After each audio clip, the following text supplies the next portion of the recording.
সুন্দর এই জঙ্গলটির নাম হলো মায়ানগর। জঙ্গলের নাম মায়া হলেও এই জঙ্গলের রাজা ঈগল ছিল একটা অত্যাচারী আর রাগী রাজা। যে কোনো কারণে অকারণে অন্যের ওপর রেগে যেত, তাই পাখিরা ভয়ে ভয়ে দিন কাটাতো। রাজা ঈগলের পাখিদের ওপর কোনো মায়া দয়া ছিল না, এভাবেই দিন কাটতো।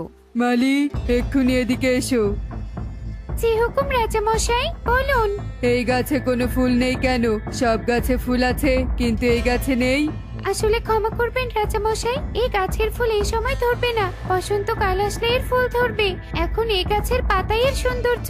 কি, তুই আমার মুখের ওপর কথা বলছিস?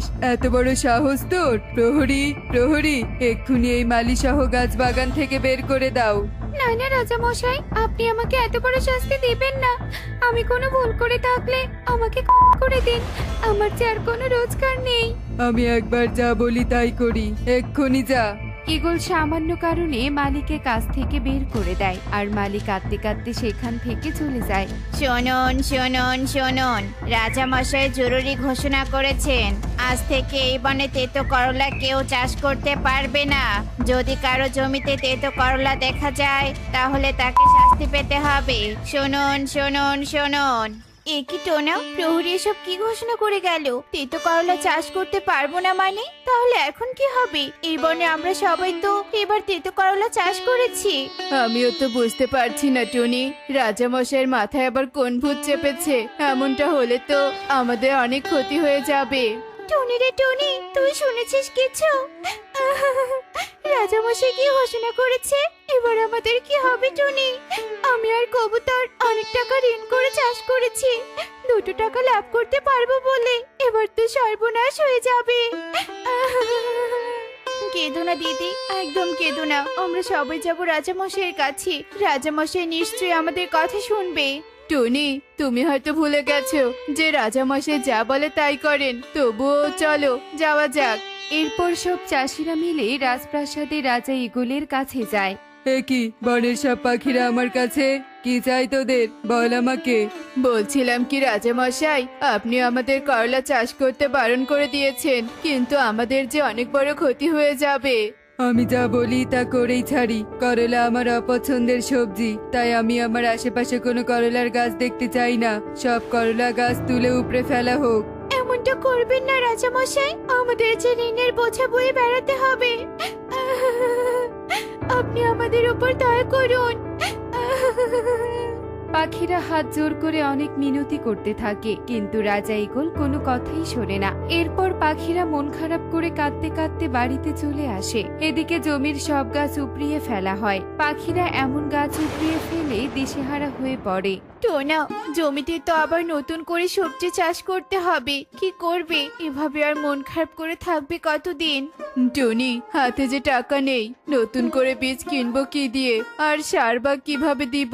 আমি যে কোনো পথ খুঁজে পাচ্ছি না। এদিকে কারো কাছে যে ঋণ নিব তারও কোনো উপায় নেই, কারো হাতে এখন টাকা নেই। টোনার মতো বাকি পাখিদের একই অবস্থা। সবাই কয়েকটা টাকার জন্য একজন আরেকজনের দাঁড়ে দাঁড়ে ঘুরতে থাকে, কিন্তু কেউই কোনো টাকা পায় না। এভাবেই দিন কাটতে থাকে। এদিকে রাজা ঈগল সবাইকে অত্যাচার করে নিজেকে অনেক শক্তিশালী ভাবতে থাকে। পাখিরা আমাকে কত ভয় পায়, আমার যে কি আনন্দ লাগছে। এবারে আনন্দে কোথাও ঘুরতে যাওয়া যায়। হ্যাঁ, আজকে খাল পাড়ে নৌকা নিয়ে ঘুরতে যাব। যেই ভাবা সেই কাজ। ঈগল তার প্রহরীকে সাথে নিয়ে খালপাড়ে যায় নৌকায় ঘুরতে, আর নৌকায় করে ঘুরতে থাকে।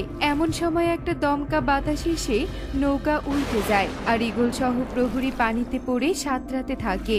রাজামশাই, বাঁচতে চাইলে সাঁতার কেটে ওপরে উঠে আসুন, নয়তো এই খাল পাড়ে আপনাকে ভেসে যেতে হবে। দেখ দেখ মৌমাছি, রাজামশাই পানিতে পড়ে গেছে। বেশ হয়েছে বেশ হয়েছে, শেষেই খাল কিনা রাজামশাইকে উচিত শিক্ষা দিল। ঠিক ঠিক, একদম ঠিক। কি, আমাকে দেখে কিনা মজা করা? প্রহরী, এক্ষুনি বন্দি করো এদের। আগে প্রাণ নিয়ে ওপরে উঠে যাই রাজামশাই, তারপর দেখা যাবে। এরপর তারা দুজন মিলে সাঁতার কেটে উপরে উঠে আসে, আর এদিকে তারা দুজন পালিয়ে যায়। পুরো বনের পাখিরা যেখানে আমাকে দেখে থর থর করে কাঁপে, সেখানে কিনা এই সামান্য খালে আমাকে নাকানি চুবানি খেতে হলো। না না না না, এই অপমান আমি মানি না। এই খালের পানি আমি আজই অন্য জায়গায় নিয়ে যাব। ঈগলের সিদ্ধান্ত পুরো বনের পাখি জানতে পারে আর সবাই এমন সিদ্ধান্তে ভয় পেয়ে যায় আর সবাই মিলে রাজা ঈগলের কাছে আসে। আপনি এমনটা করবেন না রাজা মশাই, খালের পানি যদি সব শুকিয়ে ফেলা হয় তাহলে আমরা চাষ করব কি করে? পানি ছাড়া চলবো কি করে? এই খালের পানি দিয়েই যে আমাদের প্রতিদিনের কাজ হয়, এটাই আমাদের একমাত্র ভরসা। দরকার পড়লে পানি ছাড়া চলবি তোরা, তবুও আমি আমার সিদ্ধান্তেই থাকবো। প্রহরী, যা, যত শ্রমিক লাগে নিয়ে গিয়ে সব পানি অন্য বনে ফেলে আয়, তবুও খাল শুকাতে চাই।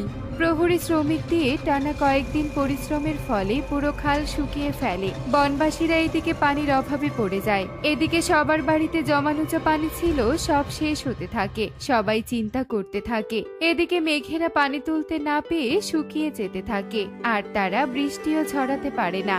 না না, বনের কোথাও কোনো পানি নেই, একমাত্র খাল থেকে পানি তুলে বৃষ্টি ছড়াতে পারতাম। এবার কি হবে?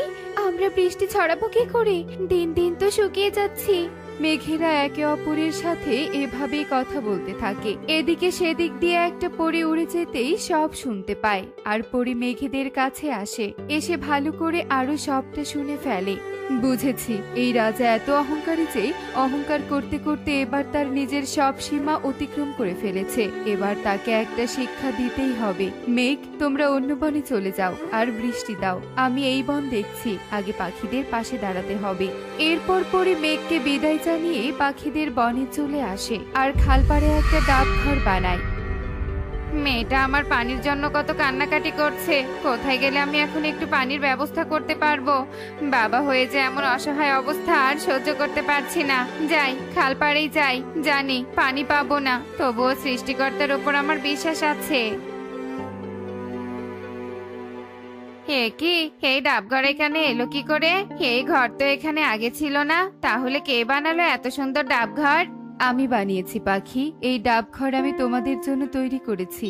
এই ডাবঘর তোমাদের পানির অভাব পূরণ করবে। তোমাদের বনবাসী যখন পানির অভাব মনে করবে তখন আমার কাছে এসো, আমি তোমাদের পানি দিব।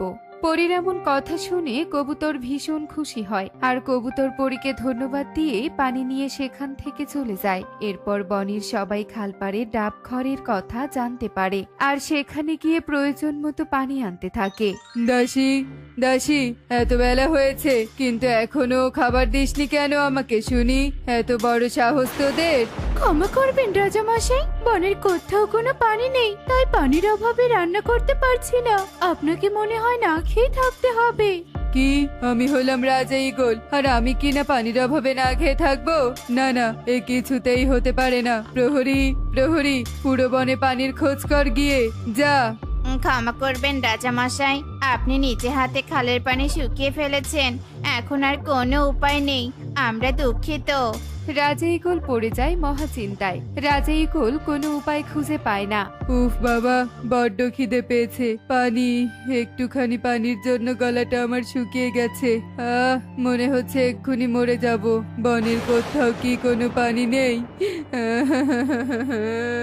রাজা ঈগল নিজের অহংকার ভুলে বনে একটুখানি পানির জন্য ঘুরতে থাকে, কিন্তু বৃষ্টি না হওয়ার কারণে রাজা কোথাও কোনো পানি খুঁজে পায় না। ঈগল এদিক সেদিক পানির জন্য ছুটতে থাকে। এই নাও পাখিরা, তোমাদের পানি। ডাবঘরের মিষ্টি মিষ্টি পানি খেয়ে তোমাদের তৃষ্ণা মিটিয়ে কলস ভর্তি করে নিয়ে যাও। আর হ্যাঁ, যাওয়ার সময় প্রয়োজনীয় খাবার নিয়ে যাবে, তবে ভুলেও ঈগলকে খাবার দিয়ে সাহায্য করবে না। আচ্ছা ঠিক আছে পরি, আপনি যেমনটা বলবেন তেমনটাই হবে। এরপর পাখিরা প্রয়োজনীয় পানি আর খাবার নিয়ে বাড়ির দিকে রওনা হয়। পানি, আমাকে একটু পানি দিয়ে সাহায্য করো কেউ। এই পাখিরা, তোমরা এত পানি আর খাবার কোথায় পেলে? আমাকে একটু সাহায্য করো, একটু খাবার দাও। না রাজা মশাই, এসব আমাদের খালপাড়ের ডাবঘরের পরি দিয়েছে। এই খাবার আর পানি আপনাকে আমরা কিছুতেই দিতে পারবো না, কারণ পরি আমাদের কড়া নির্দেশ দিয়ে দিয়েছেন আপনি আপনার পাপের কর্মফল ভোগ করুন। খালপাড়ের ডাবঘর, এবার তাহলে আমাকে সেখানেই যেতে হবে। আমার যে বড্ড ক্লান্ত লাগছে। ঈগল ক্লান্ত শরীর নিয়ে খালপাড়ের ডাবঘরের কাছে চলে আসে আর পরীকে দেখতে পায়। আমাকে একটু সাহায্য করো পরি, আমাকে একটু খাবার দিয়ে সাহায্য করো, আমাকে একটু পানি দাও।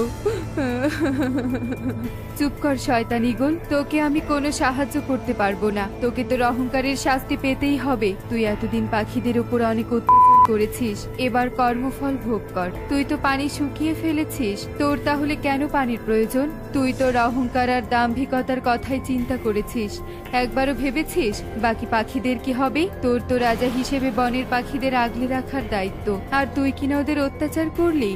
পরীর এত কথা শুনে রাজা ঈগল নিজের ভুল বুঝতে পারে আর কাঁদতে থাকে। আমাকে ক্ষমা করে দাও পরি, আমি আমার নিজের ভুল বুঝতে পেরেছি। আমার এমনটা করা একদম উচিত হয়নি। তুমি আমাকে ক্ষমা করে দাও, আর আমাকে একটা সুযোগ দাও পরি, একটা সুযোগ দাও নিজেকে শুধরানোর, পাখিদের সাহায্য করার। ঈগলের কান্না দেখে পরী ঈগলকে ক্ষমা করে দেয় আর খালে পানি ভরিয়ে দেয়। এদিকে মেঘেরা আবার ফিরে আসে, বনে বৃষ্টি হয়। এদিকে ঈগল তার ভালোবাসা দিয়ে পাখিদের আগলে রাখে। এমনই সব মজার মজার শিক্ষণীয় টুনি পাখির গল্প দেখতে আমাদের সাথেই থেকো। আর গল্পটি কেমন হয়েছে তা কমেন্টে জানাতে ভুলো না কিন্তু। Bye bye.